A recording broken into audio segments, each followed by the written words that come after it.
Hello बच्चों, welcome to the growth hub. Okay, आज मैं स्ट्रेट लाइन मोशन, ठीक है, स्ट्रेट लाइन मोशन को मैं आज चैप्टर खास करके लास्ट पॉइंट में डिस्कस करने जा रहा हूँ, खास करके 5 पार्ट्स में। ओके, चलिए देखते हैं इसमें हम आज पढ़ेंगे क्या। इक्वेशन ऑफ मोशन, मैंने इसे प्रीवियस क्लास में मैंने डिस्कस किया था इक्वेशन ऑफ मोशन को, और उससे रिलेटेड कुछ क्वेश्चंस मैंने डिस्कस कर लिया था। सारे इक्वेशन ऑफ मोशन को कैसे प्रूव किया गया था एरिया के अकॉर्डिंग मैंने डिस्कस कर लिया था और मैंने सारे प्रूव करके दिखाया था। बट आज मैं थोड़ा सा कैलकुलस मेथड से कैसे इक्वेशन ऑफ मोशन को प्रूव किया जाता है आज मैं ये डिस्कस करूँगा। कहते हैं very important according to the board, CBSE, ICSE, okay, UP board, सभी बोर्ड के लिए वेरी इंपॉर्टेंट है। ओके, तो चलिए देखते हैं। Equation of motion by the calculus method. Important ये है कि दोनों मेथड एनसीईआरटी में ऑलरेडी ये मेंशन किया हुआ है, इसलिए आपको ये वेरी इंपॉर्टेंट है class 11th CBSE board. Okay, चलिए क्या है, कैसे इक्वेशन ऑफ मोशन को हम प्रूव करेंगे, चलिए देखते हैं। Obtain equation of motion for the constant acceleration, okay, using method of calculus. ठीक है, दिया हुआ है, इंपॉर्टेंट है, सबसे इंपॉर्टेंट एक्सेलरेशन का कितने बच्चों को, ठीक है, फ्रॉम द, ठीक है, definition of the average acceleration. अगर आप एक्सेलरेशन का फार्मूला जानते हैं इंस्टेंटेनियस का, तो dv अपन क्या करते हैं, dt। ओके, सबसे इंपॉर्टेंट ये है कि आपको इंटीग्रेशन आना चाहिए और डिफरेंशिएशन आना चाहिए, तब आप कैलकुलस मेथड से सभी क्वेश्चन को प्रूव कर सकते हैं। ठीक है, इंपॉर्टेंट ये है, देखिए average acceleration a equal to d upon dt, और यहाँ पर अगर हम लिखना चाहें dv इक्वल टू क्या लिख सकते हैं, क्रॉस मल्टीप्लाई करके लिख सकते हैं dv equal to a dot dt। कोई दिक्कत? चलिए, इंपॉर्टेंट है। अभी मैं आपको एक और ट्रिक बताऊंगा जिससे आपको सारे कैलकुलस मेथड आराम से क्लियर हो जाएगा। इंटीग्रेशन डिफरेंशिएशन के न्यूमेरिकल कैसे आएंगे, ठीक है। चलिए, सबसे इंपॉर्टेंट है, आपको मिल गया क्या, dv equal to a dot dt। यहाँ पर हम इंटीग्रेशन लगाएंगे। इंपॉर्टेंट है इंटीग्रेटिंग बोथ साइड, ठीक है, दोनों साइड में हमको इंटीग्रेटिंग करनी है। And the takings the limit for the velocity u and v, initial velocity and final velocity, ठीक है, ui एंड v, ठीक है, ui या u initial velocity and v final velocity for the time 0 to t। Okay, important है, चलिए check करते हैं। ठीक, देखिए बच्चों, यहाँ से कर लेते हैं। चलिए, dv equal to a dot dt। Okay, यहाँ पे हम लगाएंगे क्या, यहाँ पे वेलोसिटी है initial, lower limit, final v। Okay, integration time 0 to t, कोई दिक्कत? इंटीग्रेशन करेंगे तो क्या हो जाएगा, यहाँ पे v आएगा, v के स्थान पे हम क्या रखेंगे, ब्रैकेट बनाएंगे, u v इक्वल टू लिखेंगे, यहाँ पर a कांस्टेंट है, a को बाहर कर लेंगे, यहाँ पे बचेगा t को मैं टाइम के साथ इंटीग्रेट करेंगे, क्या होगा, 0 t। कोई प्रॉब्लम? इंटीग्रेट करेंगे तो यहाँ पर देखिए, यहाँ पे इंपॉर्टेंट है इंटीग्रेशन में याद रखना, जो अंदर कांस्टेंट रहता है उसके स्थान पे हमेशा याद रखिएगा, हम यहाँ पे जो लिमिट दिया जाता है उसको पुटअप करते हैं। Lower limit minus upper limit minus lower limit, हमेशा याद रखना, क्या हो जाएगा, यहाँ पे लिखेंगे v, अपर लिमिट क्या है v, यहाँ पे v के स्थान पे v रखेंगे, माइनस लोअर लिमिट क्या है u। ठीक, सॉल्व हो गया, इक्वल टू, ठीक है, a कांस्टेंट है, टाइम के साथ सबसे पहले t के स्थान पे t रखेंगे, 0 रखेंगे, तो यहाँ पे ब्रैकेट में लिखेंगे t माइनस क्या लिखेंगे, 0। कोई दिक्कत? चलिए, यहाँ पे आया v minus u equal to, यहाँ पर सिर्फ 0 हो गया, हट जाएगा, 80 आ गया। इक्वेशन फर्स्ट बोलता है क्या, यहाँ पर हमें चाहिए v, u माइनस के साथ है, यहाँ इक्वल टू के साइड लाएंगे तो क्या हो जाएगा, v इक्वल टू हो जाएगा u प्लस 80। तो फर्स्ट इक्वेशन आपका आया क्या, v equal to u plus 80। You understand? समझ में आया कि आपको कैसे प्रूव किया, ठीक है। तो इंपॉर्टेंट है, सबसे इंपॉर्टेंट है कि इंस्टेंटेनियस एक्सेलरेशन का फार्मूला क्लियर होना चाहिए। A equal to d v upon d t, integration का लिमिट याद होना चाहिए। Calculus method very important, very simple. Okay, मैंने इसको कैलकुलेट कर दिया, तो आइए देखिए यहाँ पर भी ऐसे ही जैसे मैंने यहाँ पे सॉल्व करके दिखाया बिल्कुल ऐसे ही पुटअप किया गया है। ठीक है, यहाँ पे लिमिट रख करके सॉल्व किया गया है। ठीक है, ऑलरेडी इक्वेशन आया हुआ है। यहाँ पर हमको v चाहिए, u को उधर ले जाएंगे तो क्या हो जाएगा, प्लस हो जाएगा। इक्वेशन आपका आया है v equal to u plus a t. Now the definition of the velocity. ठीक है, आइए चेक करते हैं नेक्स्ट इक्वेशन कैसे प्रूव करते हैं, और इस इक्वेशन को अच्छी तरीके से अप्लाई करने आना चाहिए। ठीक है, जैसे मैंने एरिया के अकॉर्डिंग मैंने डिस्कस किया था कि एरिया के अकॉर्डिंग कैसे हम इक्वेशन ऑफ मोशन को प्रूव कर सकते हैं, मैंने वहाँ पे बिल्कुल अच्छी तरीके से बताया। बिल्कुल यहाँ पर भी हम कैलकुलस मेथड के द्वारा first equation of motion v equal to u plus a t को मैंने डिस्कस कर लिया। ओके, अब सेकेंड इक्वेशन को डिस्कस करते हैं। सेकेंड इक्वेशन, ओके चलिए चेक करते हैं थोड़ा सा। यहाँ पे स्टेटमेंट थोड़ा सा दिया हुआ है, देख लेते हैं। Now the from the definition of the velocity, velocity का डिफिनीशन आपको आना चाहिए। क्या होता है, the rate of change of displacement is called velocity. Okay, आइए देखते हैं नेक्स्ट। इंपॉर्टेंट है, सबसे पहले आपको लिखना होगा now the definition of the velocity. Okay, definition of velocity ये बोलती है v इक्वल टू होता है T x upon D T. अगर हम टाइम डिस्टेंस को टाइम के साथ डिफरेंशिएट करते हैं तो क्या मिलता है, वेलोसिटी। अगर हम वेलोसिटी में टाइम के साथ इंटीग्रेट करेंगे तो मिलेगा मुझे डिस्टेंस। क्या मिलेगा, डिस्टेंस। तो देखिए हमने बताया था इंटीग्रेशन का मतलब होता है इंटू, इंटू का मतलब होता है मल्टीप्लाई। वहाँ पर हम इंटीग्रेशन लगाएंगे, और जहाँ पर डिवाइड होता है वहाँ पे हमेशा डिफ्रेंशिएशन लगाते हैं। डी एक्स इक्वल टू आ जाएगा क्या, वी डॉट डी टी। यहाँ पर भी इंटीग्रेट करेंगे, लेकिन कैसे करेंगे देखते हैं।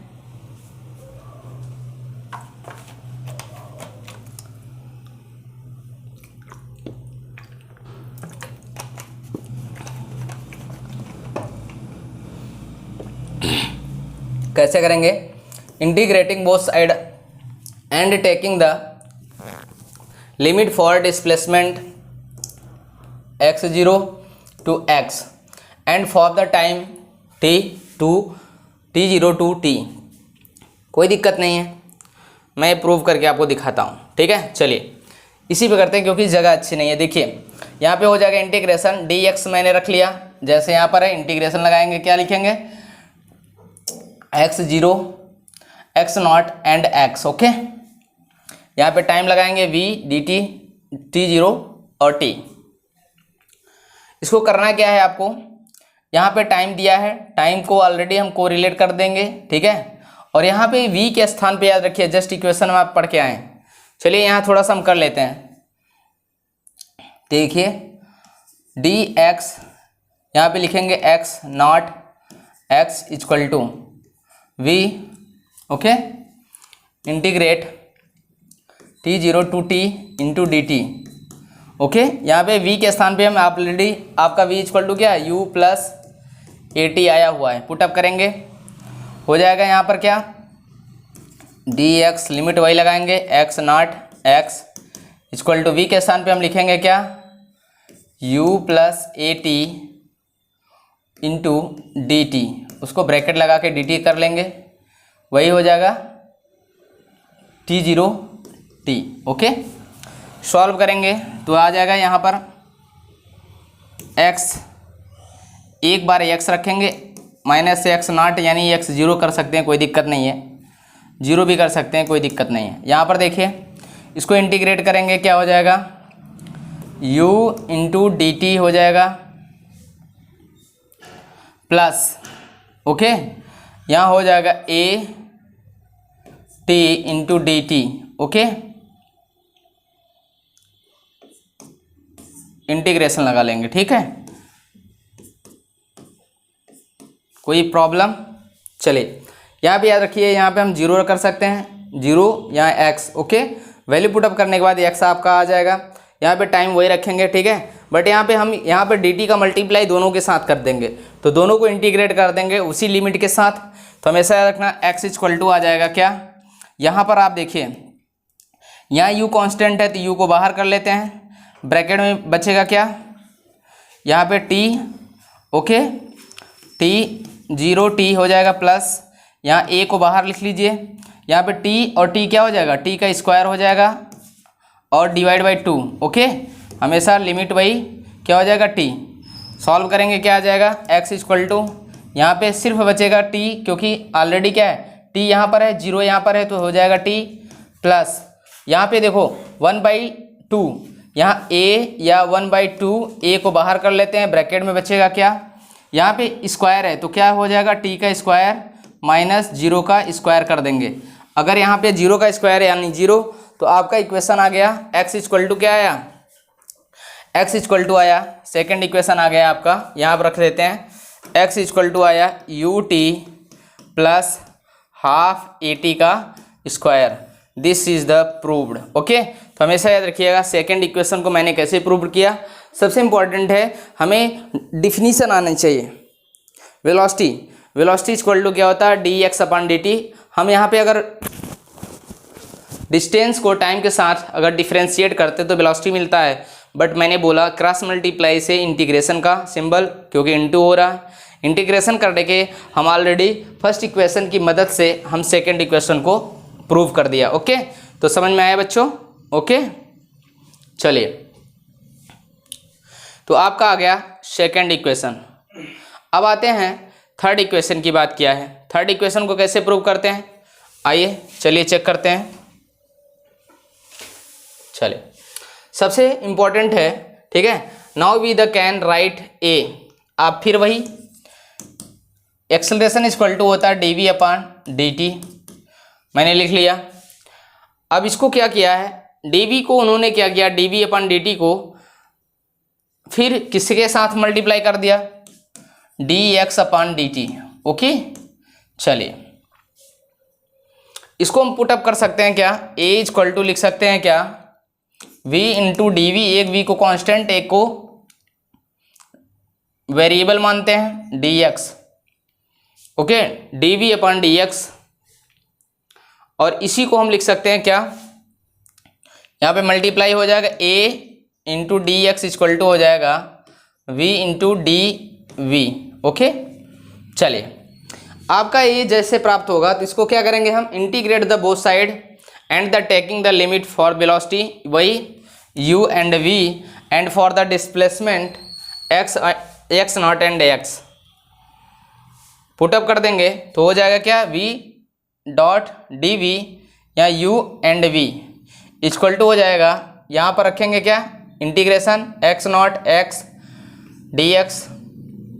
अब आप देखिए यहाँ पे क्या करना है, दो है वेलोसिटी, ओके, दो वेलोसिटी को हम क्या करेंगे, यहाँ पर हो जाएगा क्या, v square divide by 2, okay. और यहाँ पे हम लिमिट लगा देंगे क्या, u एंड v, ओके।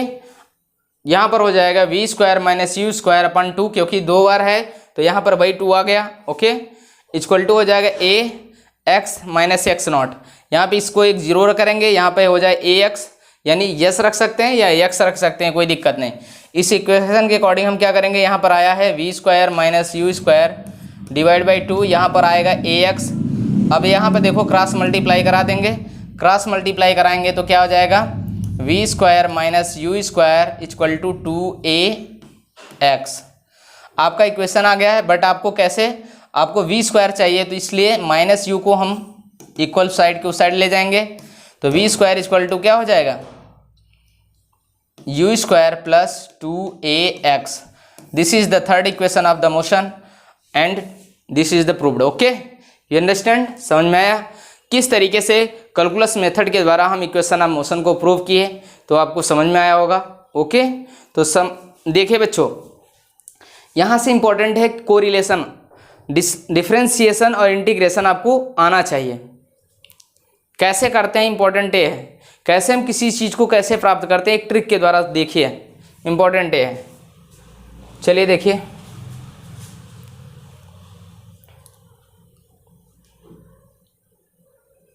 चलिए हम यही जगह देख लेते हैं, सुनिएगा।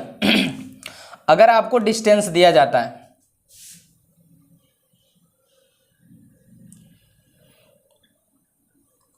बिल्कुल देखिए, अगर आपको डिस्टेंस दिया जाता है, अगर डिस्टेंस है, डिस्टेंस में हमेशा अगर हम डिफरेंशिएट करेंगे, क्या करेंगे, डिफरेंशिएट, डिवाइड, ओके, किससे, टाइम से, dt से, हमेशा क्या मिलेगा मुझे, वेलोसिटी। अगर डिस्टेंस में टाइम से डिफरेंशिएट करेंगे तो वेलोसिटी को अगर टाइम से डिफरेंशिएट करते हैं, ठीक है, डिफरेंशिएट करते हैं टाइम के साथ, तो हमेशा क्या मिलेगा, एक्सेलरेशन। क्या मिलेगा, एक्सेलरेशन। अगर याद रखिएगा, एक्सेलरेशन को टाइम के साथ अगर इंटीग्रेट करते हैं dt के साथ, तो आपको क्या मिलेगा, वेलोसिटी। एरो पर थोड़ा फोकस करिएगा। टाइम, अगर याद रखना, डिस्टेंस दिया है, डिस्टेंस को टाइम के साथ अगर डिफरेंशिएट करते हैं तो वेलोसिटी, और वेलोसिटी को टाइम के साथ डिफरेंशिएट करते हैं तो एक्सेलरेशन, और एक्सेलरेशन को टाइम के साथ अगर इंटीग्रेट करते हैं तो क्या मिलेगा, वेलोसिटी। अगर वेलोसिटी को टाइम के साथ इंटीग्रेट किया जाता है, ठीक है, इंटीग्रेट किया जाता है, तो हमेशा याद रखना क्या मिलेगा, डिस्टेंस मिलेगा। क्या मिलेगा, distance. This is the very important, ठीक है, trick and formula for the calculus method of the any questions in the straight line of the motion, okay. तो हमेशा याद रखिएगा कि किस तरीके से वेरिएबल कंडीशन आता है, तो कैसे हम डिस्टेंस से वेलोसिटी पे, वेलोसिटी से एक्सेलरेशन पे, एक्सेलरेशन से वेलोसिटी में कैसे आना है, और वेलोसिटी से कैसे डिस्टेंस पे जाना है। वेरी इंपॉर्टेंट पॉइंट, समझ में आया बच्चों, ओके। तो कैसे, अगर किसी भी, जैसे अगर हम पूछ लें, इसी पर थोड़ा सा फोकस कर लेते हैं, क्लियर कर देते हैं आपको, ठीक है। जैसे मैंने x इक्वल टू रख लिया, समझिएगा अच्छे से, x इक्वल टू रख लिया 4t6 लिख लीजिए, 6t square plus 4t plus 5। चलिए, हमें पहुंचना है कहाँ तक, एक्सेलरेशन तक। t इक्वल टू मैंने दे रहा हूँ आपको, t इक्वल टू 1 सेकेंड के लिए आपसे पूछ रहा है क्या, डिस्टेंस बताइए, वेलोसिटी बताइए, एक्सेलरेशन बताइए, okay. What is the distance and what is the velocity and what is the acceleration, how can you the calculate this equation and find out of the distance and velocity and acceleration, how can you, okay. तो in this condition given distance, okay, distance also differentiate with time, then find the velocity, and velocity also differentiate with the time, then find the acceleration, you understand। तो ऐसे equation में जब आपसे पूछा जाए एक serial क्रम में कि डिस्टेंस क्या होगा, वेलोसिटी क्या होगा, एक्सेलरेशन क्या होगा, तो आपको कंडीशन के अकॉर्डिंग आपको फार्मूले अप्लाई करना आना चाहिए, ठीक है।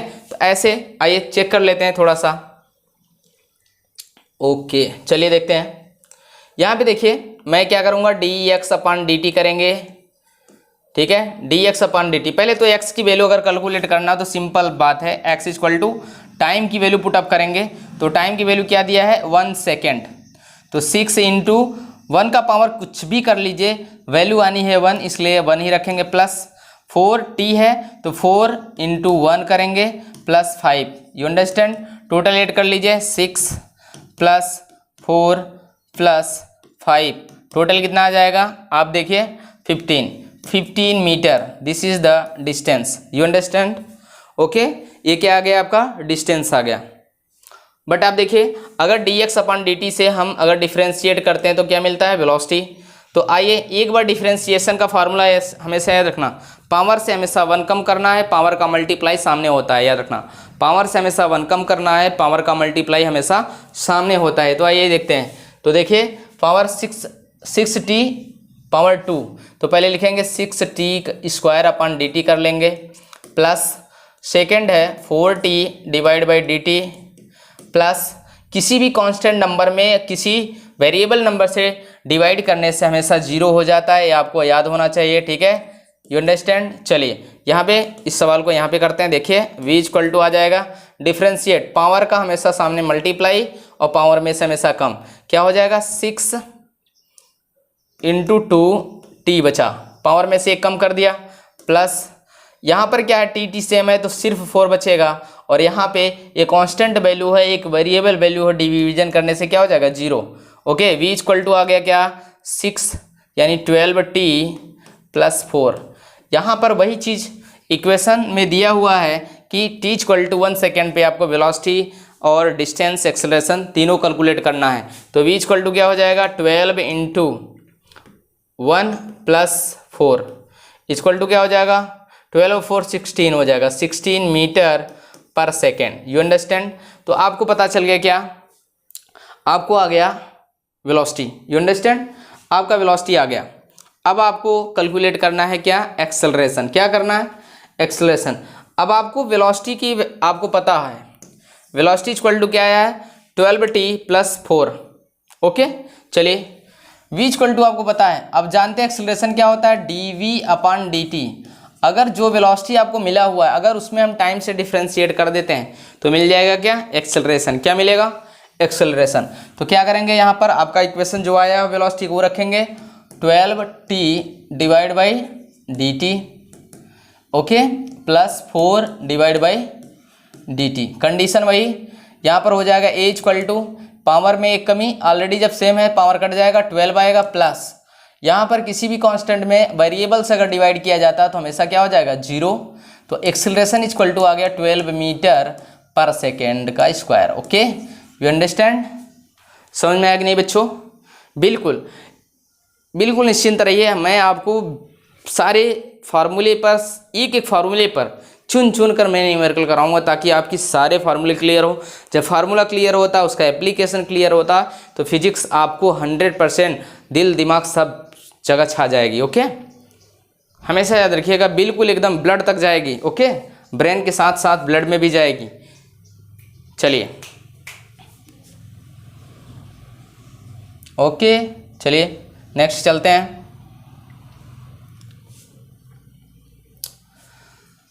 अब पढ़ने जा रहे हैं नॉन यूनिफॉर्मली एक्सेलरेटेड मोशन।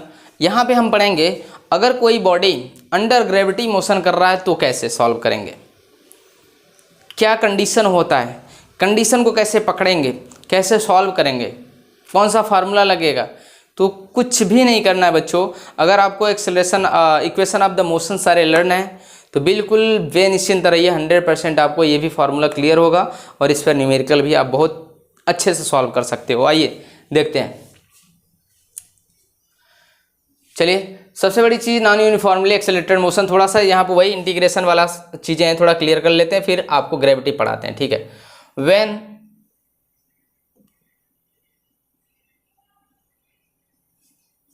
चलिए, मैंने जो अभी जब न्यूमेरिकल मैंने कराया ऑलरेडी वही चीज़ है, बिल्कुल यहाँ पे क्लियर करना है।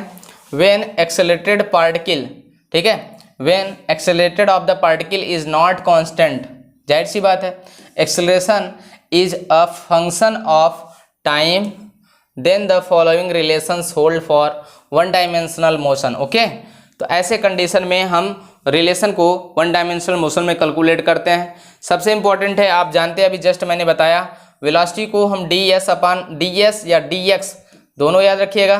टाइम से अगर हम डिफ्रेंशिएट करते हैं तो हमेशा हमको क्या मिलता है वेलोसिटी। अगर डिस्टेंस को टाइम के साथ डिफ्रेंशिएट करते हैं तो वेलोसिटी मिलेगी। एक्सेलरेशन में वेलोसिटी को अगर टाइम के साथ डिफ्रेंशिएट करते हैं तो एक्सेलरेशन, और एक्सेलरेशन के स्थान पे याद रखना v dv/dx भी इस्तेमाल कर सकते हैं, इंपॉर्टेंट है याद रखिएगा क्योंकि थर्ड इक्वेशन को प्रूव करने में हेल्प किया। ओके, चलिए नेक्स्ट क्या रखना ds, इसी के अकॉर्डिंग कहते हैं ना, इसका इंटीग्रेशन करने का मतलब इस यहाँ पर इंटीग्रेशन करेंगे तो आपको क्या मिलेगा वेलोसिटी, और टाइम का इंटीग्रेशन करेंगे तो हमें डिस्टेंस मिलेगा। अगर याद रखना एक्सेलरेशन और टाइम का इंटीग्रेशन करते हैं तो हमें क्या मिलेगा वेलोसिटी। जो चीज़ मैंने अभी जस्ट पढ़ा के आपको आया उस पर न्यूमेरिकल भी मैंने कैलकुलेट करके दिखा दिया, ठीक वही फार्मूला है, तो बिल्कुल निश्चिंत रहिए, आपको सब कुछ आएगा। ओके, चलिए नेक्स्ट हाँ, equation of motion for the, ठीक है, motion of an object under gravity. कहते हैं किसी भी बॉडी को ऊपर फेंकते हैं तो वो नीचे आता है। कहते हैं जब कोई भी ऑब्जेक्ट, जब कोई भी पार्टिकल अंडर ग्रेविटी मोशन करता है तो वहाँ पे कैसे कंडीशन को अप्लाई करें, कैसे हम इक्वेशन ऑफ मोशन है, कैसे उसके न्यूमेरिकल को सॉल्व करेंगे। चलिए देखते हैं। सबसे इम्पोर्टेंट है, इसके स्टेटमेंट को पढ़ते हैं।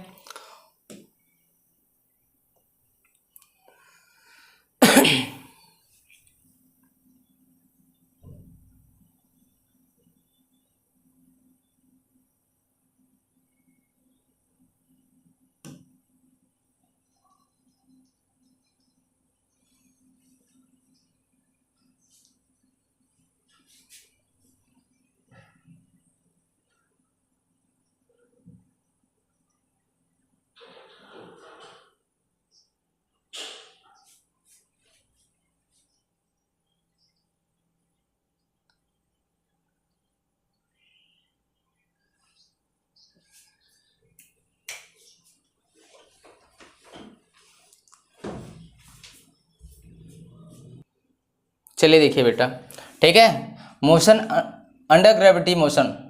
अब हम डिस्कस करने जा रहे हैं क्या, under gravity motion. Okay,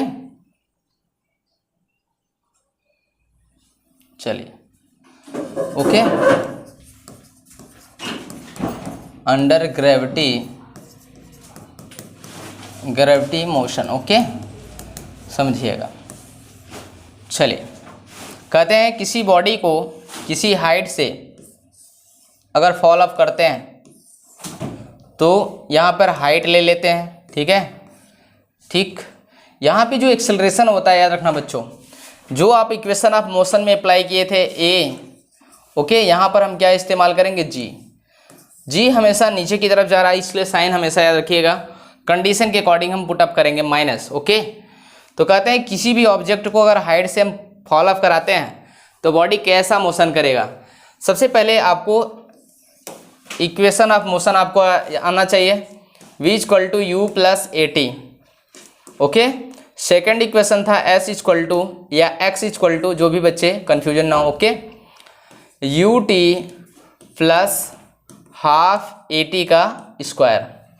third equation था v square equal to u square plus 2as या x, दोनों इस्तेमाल कर सकते हो।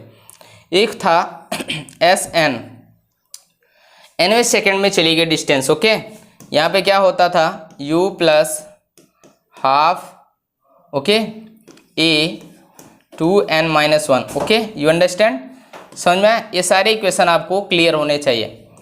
बस हमें पुटअप करना है क्या है, ए इक्वल टू के स्थान पे हमें क्या रखना है, ए इक्वल टू के स्थान पे माइनस जी।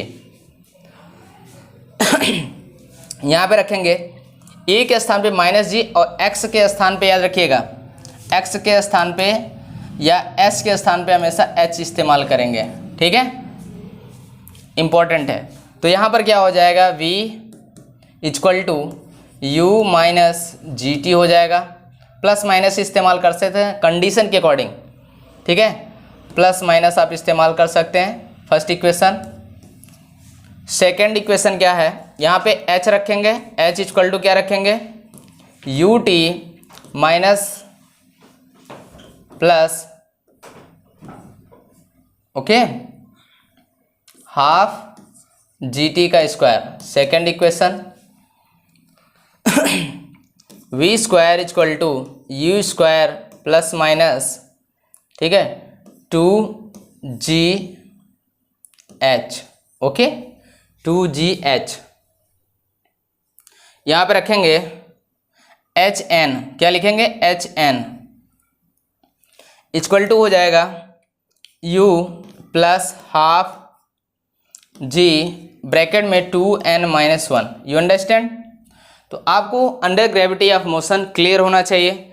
अगर इक्वेशन ऑफ मोशन आपको क्लियर है तो आप अंडर ग्रेविटी ऑफ मोशन भी बिल्कुल क्लियर कर लेंगे और बिल्कुल आपको आ जाएगा।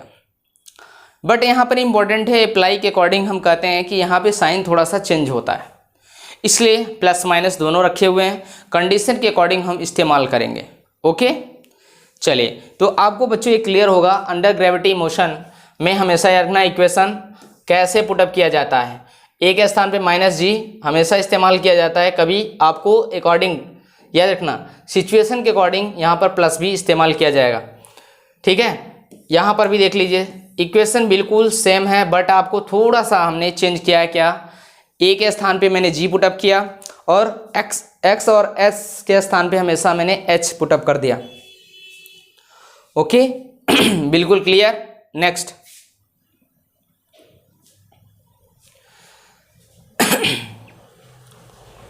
नेक्स्ट देखते हैं।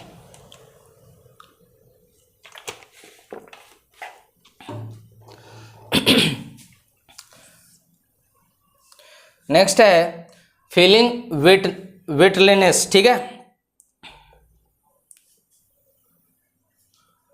वेटलेस। चलिए हम बात करेंगे क्या, वेटलेस।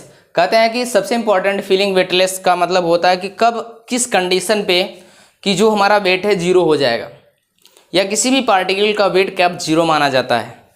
तो ऐसे कंडीशन को हम कैसे डिस्कस करेंगे, देखिए देयर इज अ, ठीक है, misconception that in the free fall. क्या, जब किसी बॉडी को फ्री फॉल कराया जाता है, no force acted on us since we are not able to the feel our weight. कहते हैं जब किसी बॉडी को फ्री फॉल कराया जाता है तो ऐसे कंडीशन पे उसका वेट 0 मान लिया जाता है। क्यों 0 मान लिया जाता है, जब ये एयर में होता है। क्यों, अगर एयर में है, कोई भी एक्सटर्नल फोर्स अप्लाई नहीं हो रहा है, तो वहाँ पे वेटलेस मान लिया जाएगा। क्यों, क्योंकि नॉट एक्टेड एनी फोर्स, अगर कोई फोर्स वहाँ पे एक्ट नहीं कर रहा है तो ऐसे कंडीशन में हम वेटलेस मान लेंगे। जैसे not able to the feel our weight, actually we the feel our weight due to the reactions we get from earth. Okay, सिर्फ हम फील करते हैं अर्थ के रिएक्शन का जो हमारे ऊपर अप्लाई होता है। As in free falls we are not pushing anythings, okay, pushing anything, so we are not getting any reactions. Newton's third law आप जानते हैं, action and reaction and feelings weightlessness. Okay, weightlessness. तो यहाँ पे important है, किसी भी वहाँ पर कोई वेट फील नहीं होता, क्योंकि मेन कारण है वहाँ पे कोई भी एक्स्ट्रा फोर्स नहीं लग रहा है। जब कोई फोर्स बॉडी पे लगेगा ही नहीं तो वहाँ पर वेट क्या होगा, 0 मान लिया जाता है। ओके, यहाँ पर क्या मानेंगे, 0। कहते हैं जब एयर में होती है, एयर में अगर कोई एक्सटर्नल फोर्स अप्लाई नहीं होगा, इस कंडीशन में यहाँ पे जो वेट होगा वो 0 हो जाएगा। क्या हो जाएगा, वेट 0 हो जाएगा। क्या हो जाएगा, 0। ओके, समझ में आया बच्चों। तो हम कब वेटलेस फील करते हैं, वेटलेस कब फील करते हैं, जब हम किसी ऑब्जेक्ट को फ्री फॉलिंग करा दें। फ्री फॉलिंग कराने से जब तक एयर में है विदाउट एक्सटर्नल फोर्स, तो हमेशा याद रखिएगा वहाँ पे वेटनेस यानी फील होगा। ठीक है, याद रखिएगा। चलिए नेक्स्ट देखते हैं।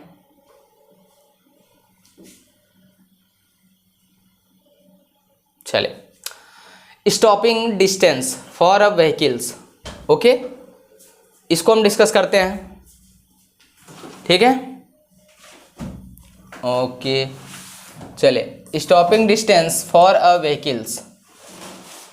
सुनिएगा, मान लीजिए कोई भी व्हीकल है, जैसे मैंने दिया एक कार। ओके, सुनिएगा अच्छी तरीके से, ये 40 मीटर पर सेकेंड की स्पीड से जा रही है।